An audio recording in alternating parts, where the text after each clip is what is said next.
Have you ever wondered who measured the size of the Earth? So about 1,000 years ago, a legendary Persian Muslim scientist measured the circumference of the Earth from his hilltop observatory not far from Lahore, the cultural capital of Pakistan. Which, by the way, you should definitely visit.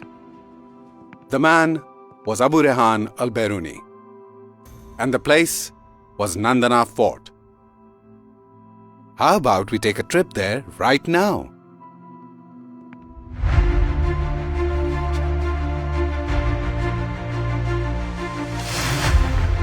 On the magnificent salt range of Punjab, you can see a historical wonder.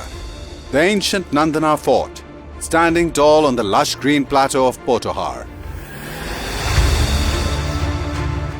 Nandana Fort is strategically located on a hilltop near the village of Baghanwala, in district Jhelum, which is on the eastern flank of the salt range. It was built in the 8th century by the Hindu Shahi dynasty and is named after the mythological garden of the Hindu god Lord Indra. It's accessible from both the motorway and GT road. The fort was built for the surveillance of the Nandana Pass and as a deterrent for invaders.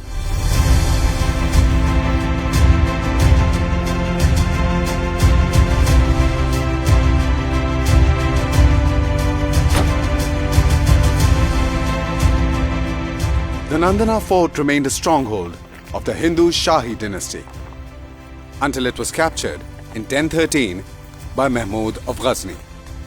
And with Mahmud came the legendary Muslim scientist Abu Rehan Al-Beruni. What you're seeing from here was known as the Nandana Pass. The Nandana Pass itself was an ancient stone road that connected India with Afghanistan and Central Asia.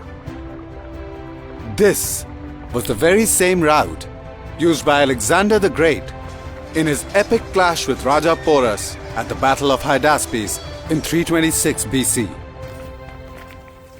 Al-Biruni's purpose was to document the history, science and culture of the region. So once Mahmud of Ghazni went back to Afghanistan, Al-Biruni stayed back. And thank God for that.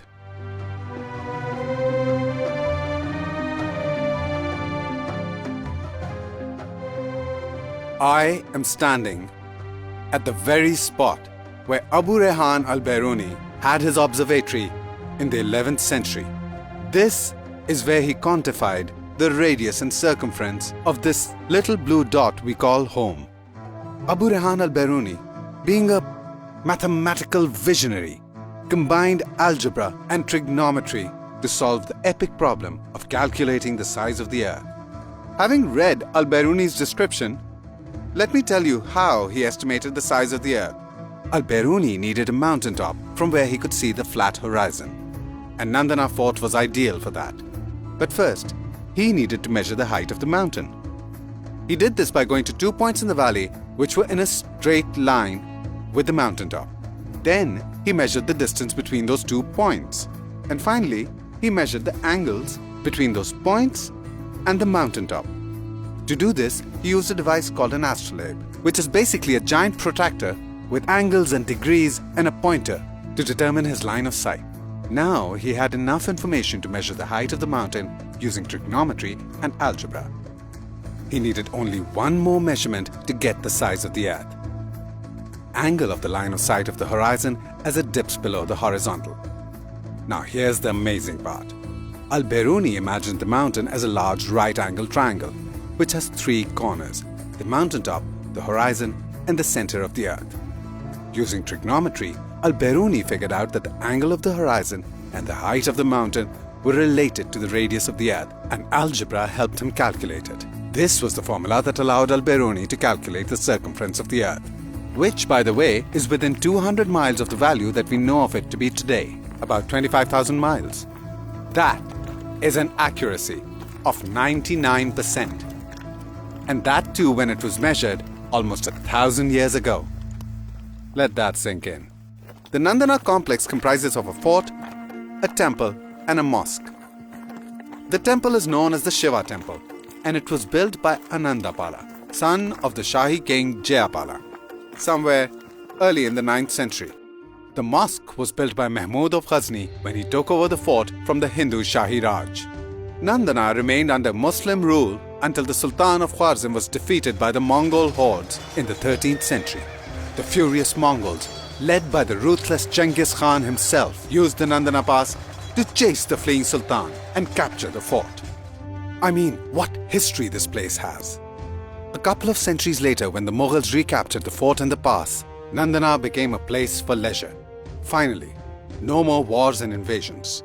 There are historical records of the Mughal emperors Jalaluddin Akbar and Jahangir mentioning Nandana as a place for relaxation and hunting in the 16th and the 17th century.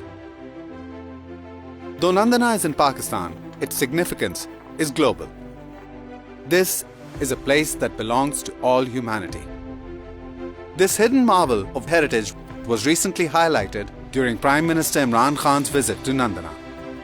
The Prime Minister himself takes keen interest in cherishing and preserving our glorious past for generations to come. Government of Punjab, under the vision of Prime Minister Imran Khan, has decided to preserve, restore and promote Nandana, as well as the incredible contributions of Abu Rehan Al-Beruni towards humanity. The first step towards making this dream a reality is the formation of the Radius, which will include 7 historical sites from the region, including Nandana Fort, Shiva Temple, Katas Raj, Tila Jogiyan, Kyora Salt Mines, Malat Fort and Takhte Babri. What you see here right now are perhaps just ruins, but every stone here is steeped in history. The wind whispers stories. The skies have borne witness to the kings and heroes who have made our world what it is today. Come and have a look. We're right here, waiting.